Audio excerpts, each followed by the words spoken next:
Ladies and gentlemen, boys and girls, welcome to Fenway Park. At Mark Fidrich now, each time he gets the ball back, you'll see him mumble a couple of words to the ball. The first man ever to pitch 5 career no-hitters. Touch a ball, Joe. I don't believe what I just saw.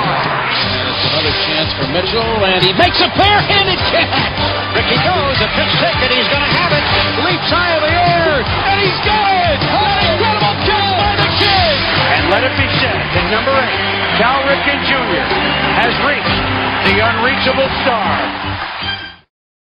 Today, I consider myself the luckiest man on the face of the earth.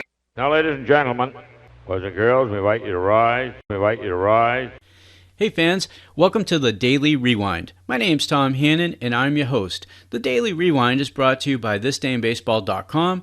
Thisdayinbaseball.com is a treasure chest full of baseball events, and we bring you everything from the thrill of victory to the agony of defeat and every milestone and oddball event in between. And I'm personally surprised every day at the type of stuff that I find on thisdayinbaseball.com. And there are thousands of videos, audio, and images to go along with every story that you're going to find. Today we're going to talk about April 6th, and just, last year on April 6th I did a story about Ron Blomberg being the very first DH, and of course I knew the story from 1973, but the research showed me that this debate started a long time before 1973. It dated all the way back into the before the turn of the century, when in Connie Mack and John McGraw talked about this, and the DH almost happened before the turn of the century, and it was narrowly defeated 7-5 in a vote of owners. So it's a pretty cool podcast. It was one of my first ones, and you can find that on the Daily Rewind podcast for available episodes, April 6th, and it says, Ron Blomberg was the first DH. So it's a pretty cool one to check out. Now, today, on April 6th, for 2020, I'm celebrating the birthday of Hall of Fame catcher Mickey Cochrane. Mickey Cochrane, who was born on this day in 1903, was the son of a Northern Irish immigrant, John Cochrane, and a Scottish immigrant, Sadie Campbell. He was born Gordon Stanley Cochrane, nicknamed Mickey, and he was born in Bridgewater, Massachusetts. Cochrane was one of the game's greatest catchers, and he is considered by many historians to be the finest receiver to play in major leagues in the first half of the 20th century. He was an exceptional line drive hitter, and he posted the highest lifetime batting average, .320, and on-base percentage, .419, of any catcher with more than 5,000 career at-bats. He was an outstanding team leader as well.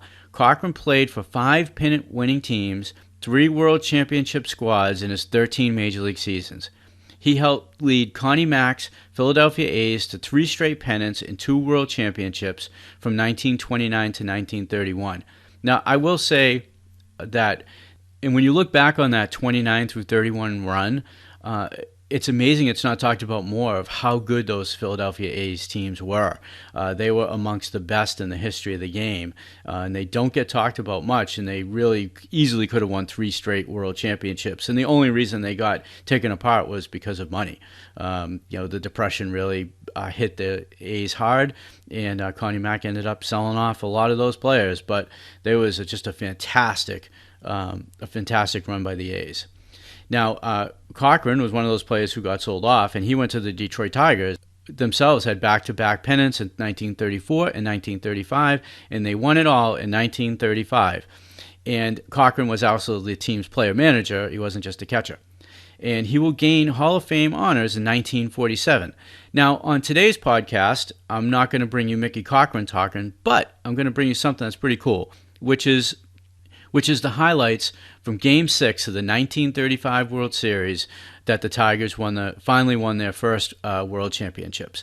I'm going to bring you the top 5 plays of the game, according to Baseball Reference. If you ever look at a box score in Baseball Reference, they have the top 5 plays. So I'm going to use those top 5 plays, and I'm going to bring you all of Mickey Cochrane's at-bats during this game. So I hope you enjoy this rewind back to 1935. Nobody on, and Mickey Cochrane is up.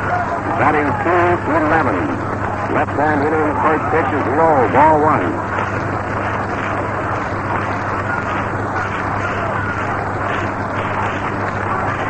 2-ball to count. The arm comes up for the next one.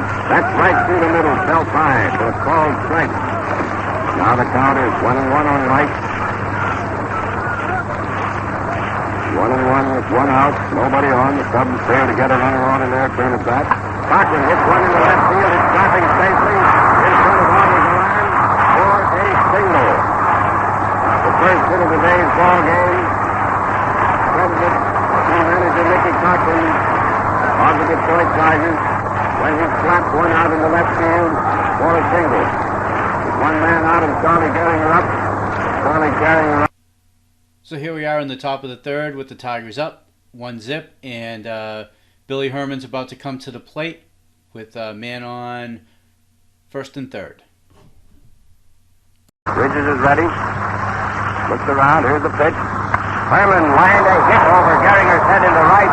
Here comes Jurgis home with a tying run, and Galan is out at third on a 12 throw from C-spot to 350. A single by Billy Herman, driving Jurgis home with a tying run. Galan out at third. Mack to Clifton. And here is Mickey Cochrane batting in the third. Mickey Cochrane is first up for the Tigers in the third. And the first pitch is a called strike on Mike as French sent one over belt high through the middle. And the next one, Cochrane fouled into the stand for the second strike. Souvenir ball. Count is 2-0 on Mike. There's a windup. And it's low over the plate, but low. Ball one. 2 strikes and 1 ball. The tied score of 1-1. Third inning. There's the motion. Here's the pitch. Curve outside. Ball 2. 2 balls and 2 strikes. French gets the sign from Hartnett. Ready to go now. There's the wind-up motion. Coming in. High and inside, dusting Mike off. He dropped to the ground to keep from being hit on the beard with that one. And the count is now 3-2. There's a wind-up motion. Here's the pitch. Cochrane driving a foul out left field way. Galan is going for it. So is Mack and Jurgis, but the ball drops to the ground and bounds into a field box. And the count just 3-2. New ball coming into play. Tossed out by umpire Quigley to Hartnett, who in turn tossed it out to Phil Cavaletta, who was handed it to Billy Herman. Now handing it to Larry French, while the Augie Galan, the left fielder, Phil Jurgis, the shortstop, and Stanley Hack, third baseman, finally get back to their positions after their long cross-country run. French is ready. Here's the pitch. Cochrane grounding to Cavaletta at first, who tosses to French for the put-out. 1 out. So here we are on the top of the fifth. Tigers up 2-1. Billy Jurgis has already flied out to right field. So there's 1 out and nobody on, and Larry French is up. Larry fanned the first time at bat after trying twice unsuccessfully to punt to advance Jurgis around. 1 man gone. Larry is trying both ends of the bat on the plate to see the solid wood he's got up there. Bridges starts his wind-up, and the first pitch is a curved ball over that outside corner for a called strike. Ball came up there and then shot right over the corner. Tom goes into motion again, coming in. Fastball outside, ball 1, and the count is 1-1. 1 out, nobody on.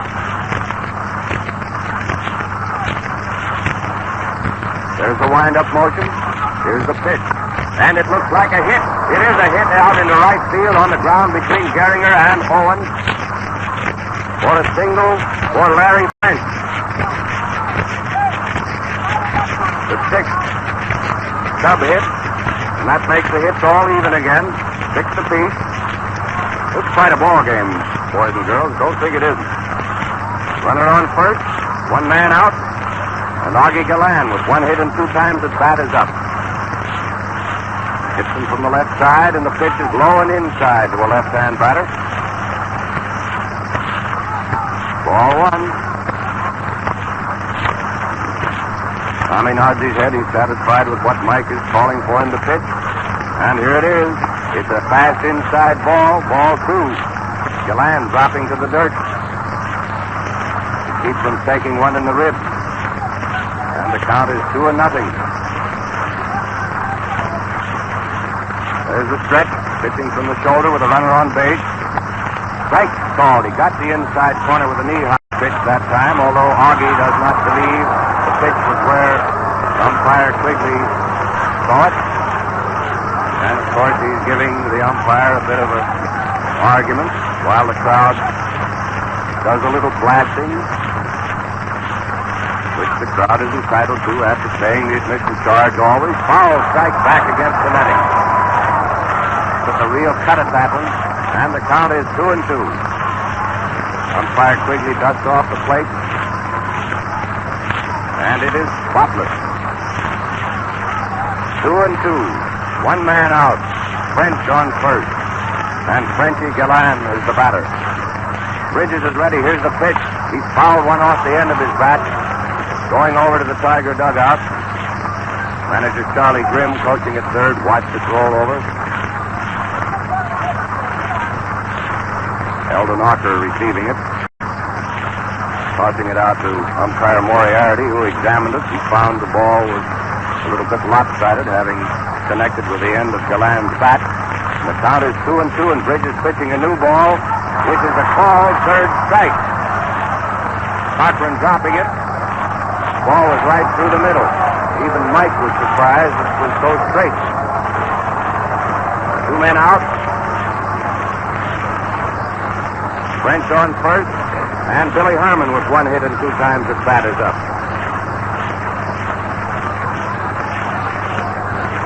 Bill is a right-hand batter and stays far away from the plate and deep in the batter's box to hit after the curve break. That one was not a curve, but a high, hard one inside. Ball one.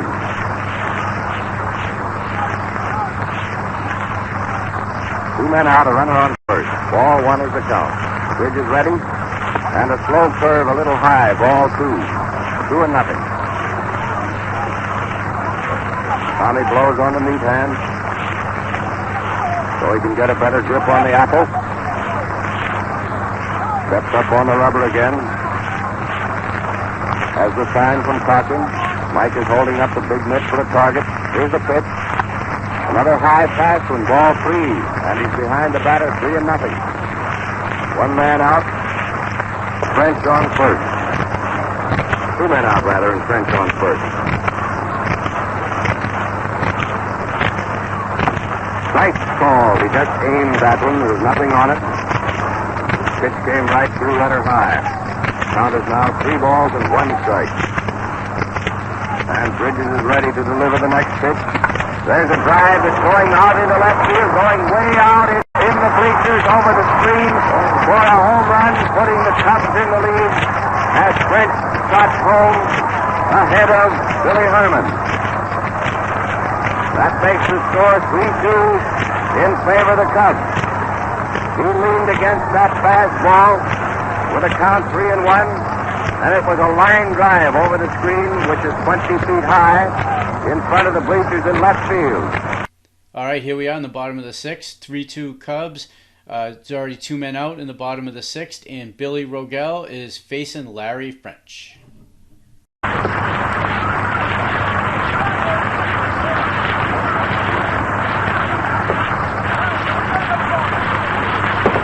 Men down, nobody on.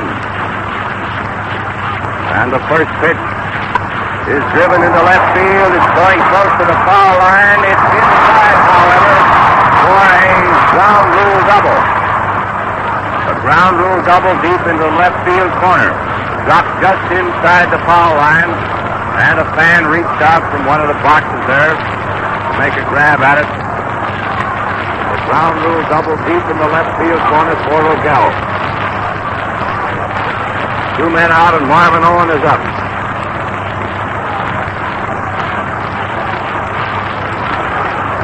score 3-2 in favor of the Chicago Cubs. The French takes a bit of time, kicks the dust off the pitcher's plate. Now he's up there in the hole, taking his stretch. And the first pitch is a single. His first hit of the series. Rogel is spinning around third base, coming home with a flying run. Marvin, who has been the goat of the series, delivered his first hit on the first pitch. A line single to left field to drive Bill Rogel home with a tying run. And the crowd here at Navin Field is in pretty much of a frenzy. All right, here we are, top of the ninth inning, 3-3. Anything could happen in this game. Stan Hack's going to lead it off against Tommy Bridges. I'm going to bring you the entire ninth inning because, according to Baseball Reference, this is when several plays took place that were the most key of the game. So here we are, Stan Hack, Tommy Bridges leading off the ninth. And go into the ninth with the score still tied at 3 runs. Take it away, Hal Cotton. The broadcast of all the World Series games has been sent to you by the Ford Motor Company, builders of Ford and Lincoln cars and Ford trucks, Mr. Henry Ford, Mr. Edsel Ford, and your local Ford dealer. The new Ford for 1936 will soon be introduced and will be on display at Ford dealers everywhere.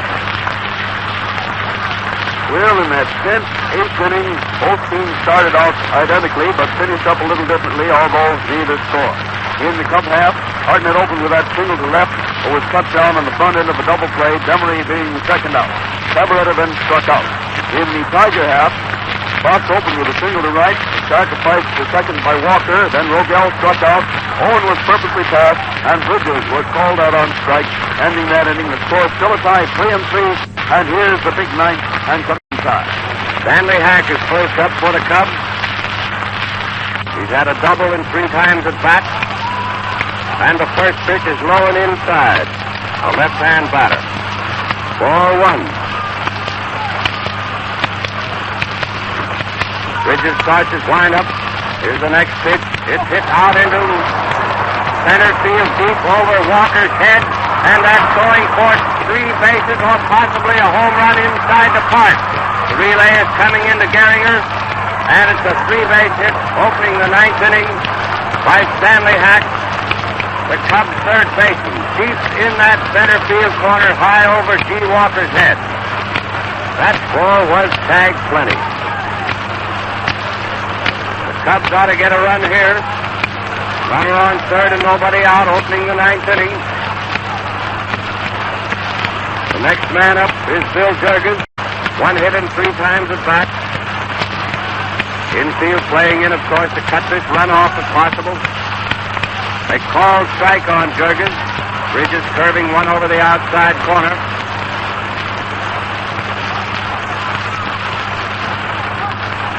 Boy, this fella Hack sure tied into that one. He teed off. And the next pitch, Jurgens swung at a low one for the second strike. Count is 2-0.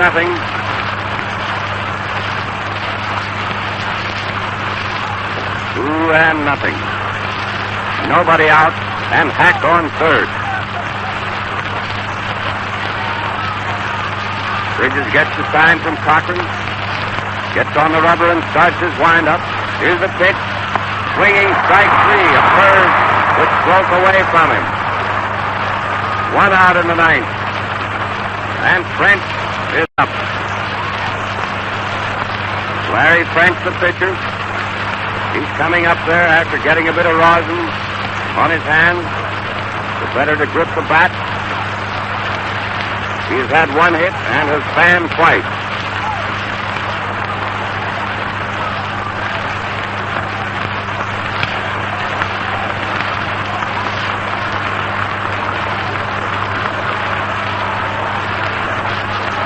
All right, we're ready to go. And the first pitch, he steps out and swings. Strike 1. Mack was halfway home, running up on the pitch. Looks as though they might have been going to have a squeeze play here to get him home. still may have it. You never can tell. There's the windup. Swinging strike two. And the count is 2-0 on French. 2-0. One man out. Mack is on third. Bridges gets the sign, takes his time. His arm goes up in the motion. Here it is. A grounder to Bridges. He thrusts the runner back to third, then throws the batter out for the second out. Easy bounder right back to the box. Bill Rogel patting Tommy on the back. And now the Tiger infield can back up. With two men gone. And Augie Gallan is up. Augie has had one hit and 4 times at bat. Single in the third inning. Left-hand batter.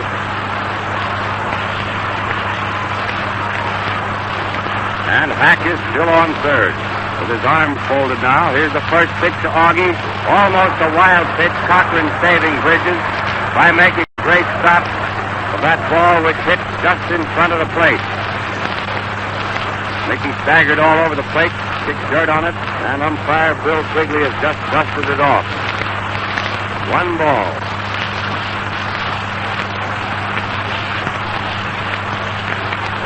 Bridges takes his time. There's the windup.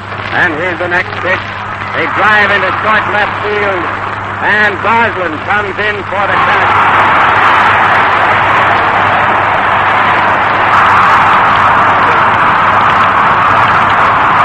No run. 1 hit. No error.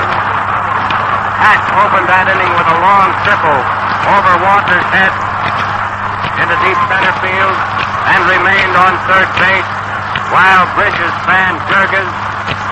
French grounded to the pitcher, and Gallan ended the inning with a fly to Goslin in short left.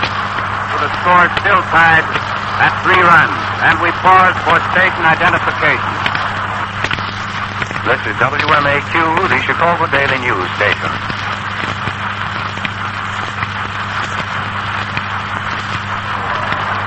Here we go into the Tiger half of the ninth. We've seen real baseball glamour in that half. The first pitch is a called strike. French cutting the outside corner. The crowd is still very noisy over that exhibition of Bridges pitching. Ball inside. The count is 1-1.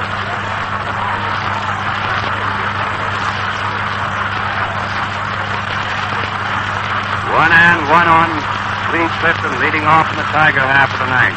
He fouled the next pitch into the dirt. Strike 2. Now there's 2 strikes and 1 ball.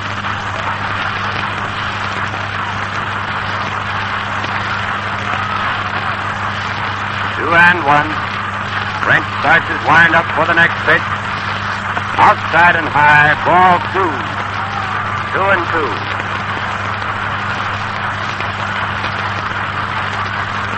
Larry gets the sign from Gabby Hartnett. Brushes the dust away from the pitcher's rubber. His arm goes up in the motion. Clifton fouled into the upper deck. Off first baseway. And there's a scramble for that apple. Count remains 2 strikes and 2 balls. French starts his wind-up for the next pitch. Ball 3, outside, 3-2.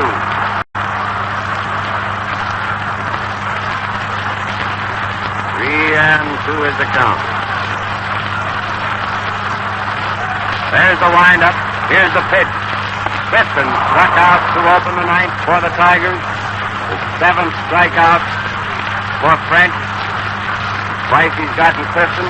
And when Bridges fanned Jurgens in the ninth, it marked his 7th strikeout victim.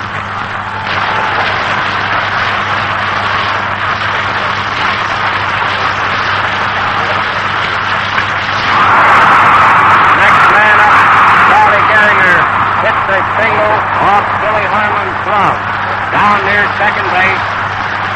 I'm pretty sure they'll call that a single. It was a very hard chance. Or Mickey Cochrane, rather. He went way down near the sack. And it's a hit. Watching the scorer there. Cochrane's third hit of the day, and here comes Gehringer with 2 hits in 4 times at bat. Each pitcher has struck out 7 men so far. It is a real ball game. Ball 1, way outside to Gehringer, the left-hand batter. Over in the right-hand batter's box is where Hartnett took that pitch. French gets the sign. He's ready to go. There's 1 man out and Cochrane on first. Ball 2, another curve outside. 2-0.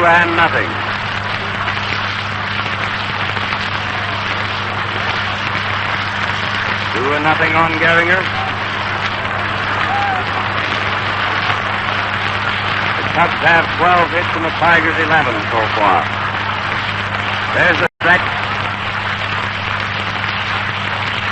Scorers tied at 3 runs. Gehringer hits one from Campbell, who threw late to second base after stepping on the bag to retire Gehringer, but his throw down to second failed to get Cochrane.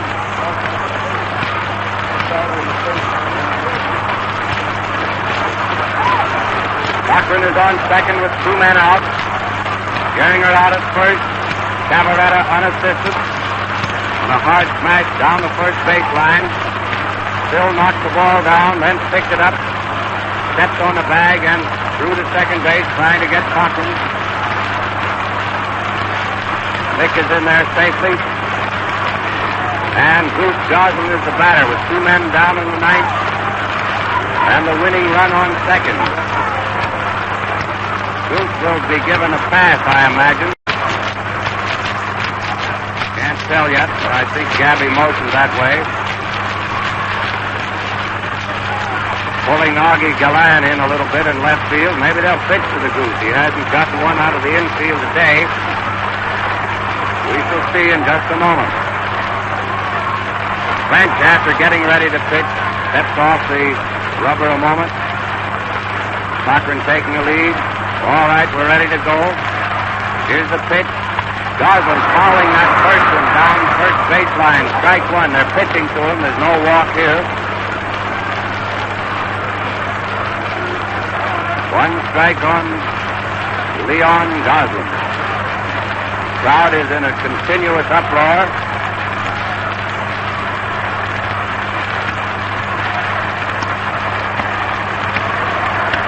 Time is being called for a moment here while Larry French is rubbing the shine off his new ball. Here we go. And next pitch, Gosling line Herman's head. Cochrane coming home. He scores the winning run, and the World Series is over. Gosling hit, driving Cochrane home. And the final score, Detroit 4 runs, 12 hits, 1 error. Chicago 3 runs, 12 hits, no error. The World Series is just about over. The Tigers winning it 4-3.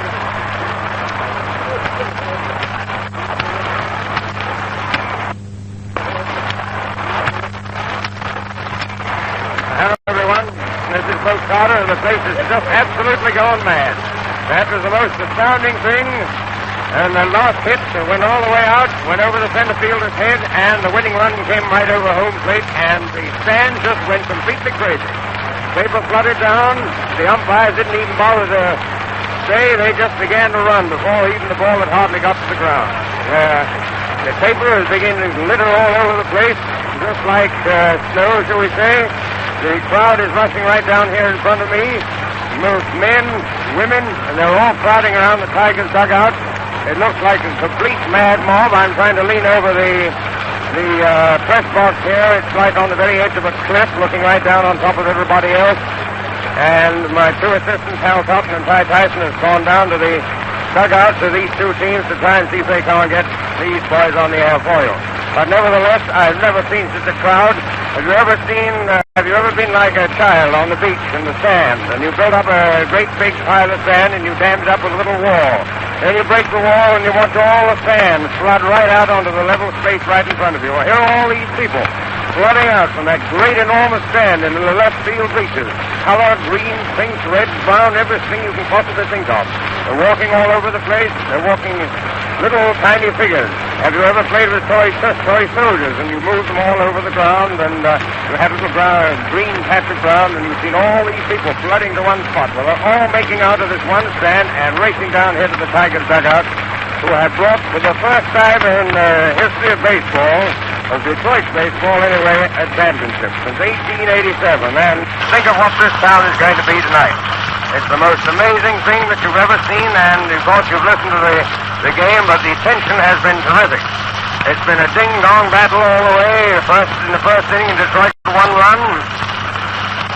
Just a minute, I see that all these people, a lot of them are flooding out through the other gate.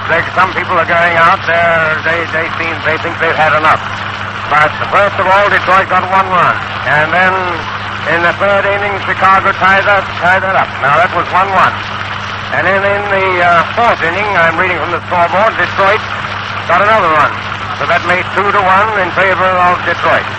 And then in the fifth inning, Chicago came right back and hit 2 runs. So consequently, that was 1 up to Chicago, and they led with 1 run. On the sixth inning, Detroit tied it up again, and there it stood.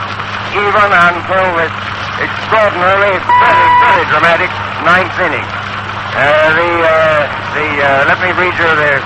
I made a lot of notes while we were going along. Oh, this crowd is perfectly terrific down here.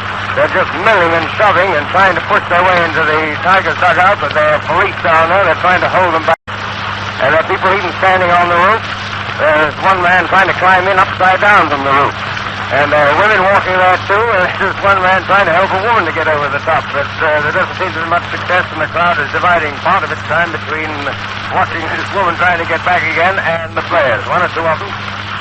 Ladies and gentlemen, just a moment. Which dugout do you wish me to send you to the Detroit? Well, Ty Tyson, ladies and gentlemen, is down at the Detroit dugout, so let me switch it down there to you. All right, Ty, take it away. This is Ty Tyson down in the Tigers' dressing room. And here we have manager Mickey Cochrane and Goose Goslin. First of all, manager Mike is going to talk to you just briefly while I get a hold of Tommy Bridges. Thanks, Ty. Hello, everyone. I want to say it's the happiest day of my life.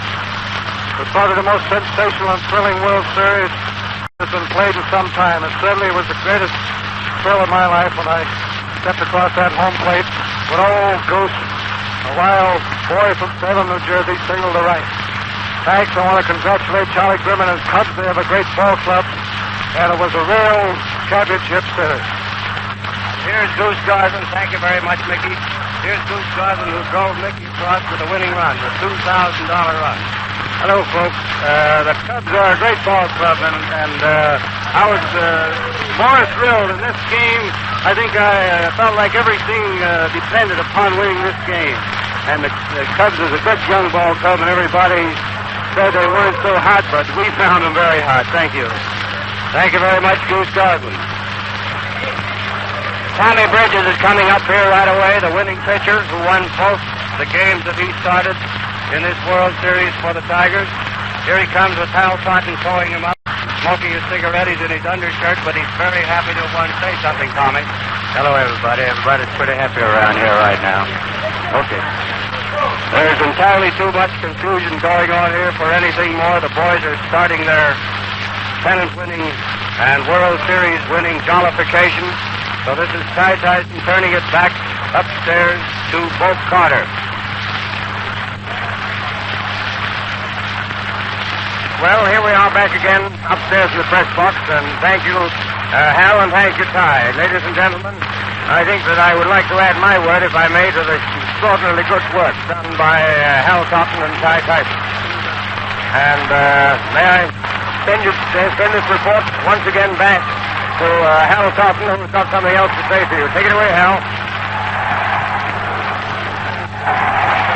Oh, he's not quite ready. You see, ladies and gentlemen, we're all the way down in the dressing room, right at the bottom. bottom of the stadium, and we're all the way up here. And we've got to work this business by engineers all over the line. All right, it's going down now. All right, take it away, Hal. He hasn't even said no or even backed away from his microphone. First, I want to introduce to you the brand manager of the Cubs, Charlie Ginn. Charlie, how do you feel outside of feeling disappointed, of course? Well, I feel disappointed, of course, but I feel happy that we were beaten by a grand ball club. And my ball club is also a grand ball club. It was tough series all the way, and I think it was very evenly matched. It was just a matter of who could get one more run than the other ball club, and that's the ball club that won. Thank you, Charlie. Thank you very much. And now, Gabby Hartnett said he'd come over here, and Charlie, you want to find Lee off? He may be in the shower by now. In the meantime, Lon, come here a minute, will you? How do you feel about this ball club that beat you today? I think they're one of the best ball clubs I ever saw, and I think we battled them to give them the best battle that people in the World Series have seen in many a day. And so I only hope that we get to play them again and another one next year.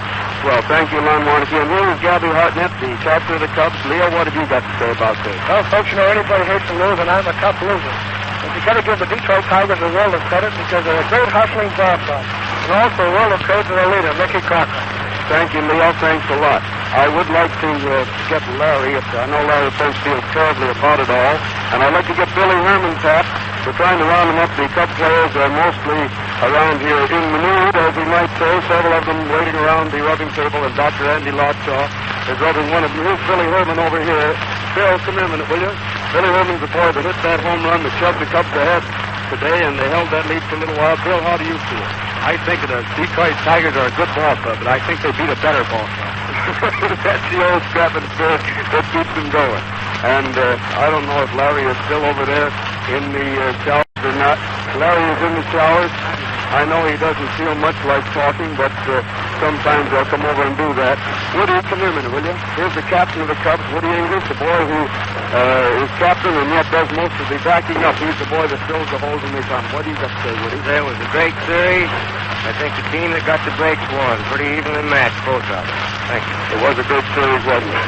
And now, ladies and gentlemen, I think we've just about exhausted the number of boys who will talk here. The dressing room isn't downhearted, and yet they're not cheering naturally. And we hope you've enjoyed what it is. And now we return to Bob Carter up in the booth. Back upstairs, ladies and gentlemen, in the press box with Brooks Carter. And I'm looking down over here at the people right down below the Tigers' dugout. And I think they're trying to wait for the Tigers, the victors, to come out. And if they ever do, they're simply going to get mobbed. There are probably somewhere about 5,000 to 6,000 people. Jammed so tight, I've never seen people jammed like that before in all my life. And there's one wag who's standing on top of the Tigers' dugout on the roof giving cheering signals, and these four people jammed tight together trying to answer him, and they're swaying to and fro. And let me also add, if I may, what I was going to say a minute ago. The splendid work done by Hal Tyson and Ty Tyson and Hal Thompson. They've been up here every day covering this game day after day, and it's an awful tough job with all these people here. And my hat's off certainly to them. You have received the broadcast of all the World Series games with the compliments of the Ford Motor Company. The sponsors will be amply repaid if you have enjoyed these broadcasts. And we congratulate the winners, the Detroit Tigers World Champions for 1935. And also compliment the Chicago Cubs for the outstanding brand of baseball played during the entire series. And we wish them both a successful season in 1936. In the meantime, watch the Fords go by. And this is Boat Carter signing off from Navy Field, Detroit, and also for Hal Thompson and Ty Tyson. And so we will now return you to our studios. So what an amazing way to end a World Series, right? A leadoff triple by Stan Hack. He doesn't score, and then the Tigers come up, and 4 batters later, they won the World Series. With Mickey Cochrane scoring the winning run. There's, on his birthday, there's no better way to celebrate it. I hope you enjoyed that. That was unbelievable. Just experience to have the whole thing. And if you want to if you want to listen to the full broadcast, you can do that on October 7th on thisdaynbaseball.com. You can also go to my YouTube channel and look under World Series, and you can find the 1935 World Series, and you can listen to the entire games broadcast from the first pitch to the last. You only got the highlights on this on the podcast here, and if you want to find out more about Mickey Cochrane, you can do that on his page on thisdaynbaseball.com/Mickey Cochrane. We have a full biography for him, his Hall of Fame biography, and videos and other events that he's been involved in throughout his career. If you enjoyed this, in this time when we're all dealing with the COVID-19 and the quarantines and self-quarantines, it's a great time to remember these amazing events in baseball history, and share, if you can share this with a friend, tell a fellow baseball buddy about this, and I'm sure they're going to appreciate listening to things like the 1935 World Series highlights. These are good things in a time that is not so good, and I hope you can share it with some of your friends. And, of course, we appreciate it if you subscribe to the channel so you get the new content when it comes out. Tomorrow we're going to have a handful of games that we're going to have the highlights for, so that'll be exciting. And sad news I'm going to close this podcast out on. I've learned that Al Kaline has passed away. He was an incredible influence in the Tiger community. He meant so much to the Tiger fans. Hall of Famer, one of the greatest Tigers to ever don the uniform. He actually played in the very first game I ever went to at Fenway Park. The Tigers actually beat the Red Sox 1-0 on a Norm Cash home run, and Kaline had played in that game. So just a sad day for Tiger fans, and my sympathies go out to Al Kaline's family. And that's it. That's it for today's show. Be safe out there, and if you need to reach me, you can reach me at tdinbb@gmail.com. And I'll be respond to anyone who reaches out to me. And that's it for the Daily Rewind. Tom Hannon, I was happy to host you today, and be safe out there. Peace.